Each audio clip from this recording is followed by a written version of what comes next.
Where does that leave us with Greta Thunberg? I think you recently described her as being symptomatic of a societal crisis, actually. I mean, is that what? Because we're listening to young people, what? Well, I mean, I listen to everybody, but I think there's something very sad when the adult world hides behind children.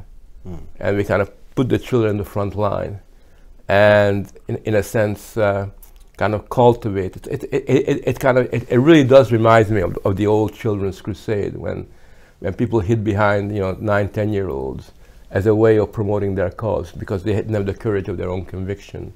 And so I think that's a problem. The other problem, of course, which is more fundamental in the long run, is that the adult world, particularly in the Anglo-American sphere, has given up on its authority. Given up on its authority? Yeah, it doesn't believe that it's right to give that direction to children. It no longer gives leadership or inspires them.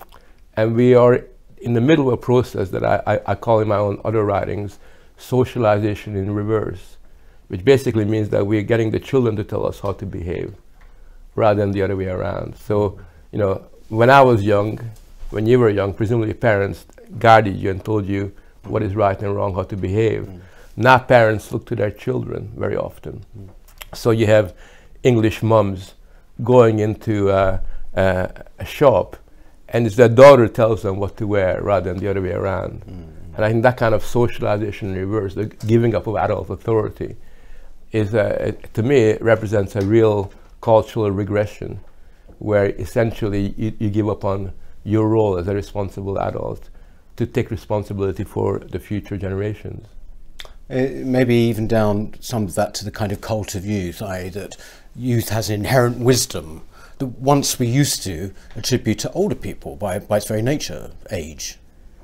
That's right, yeah. It's very, very interesting that the idea that old people have something to teach us is not seen as a joke, sort of. And I've written about how professionals, experts, tell parents not to allow the grandparents to tell the children how to behave, or allow children to spend too much time with the grandparents because their child reading techniques is very outdated and is likely to make them sort of the worst. So in Finland they did this study which basically proved that children become obese when they spend too much time with their grandparents, because apparently grandmas just shove sweets down their throats. I know mine did. Yeah, well, so did mine.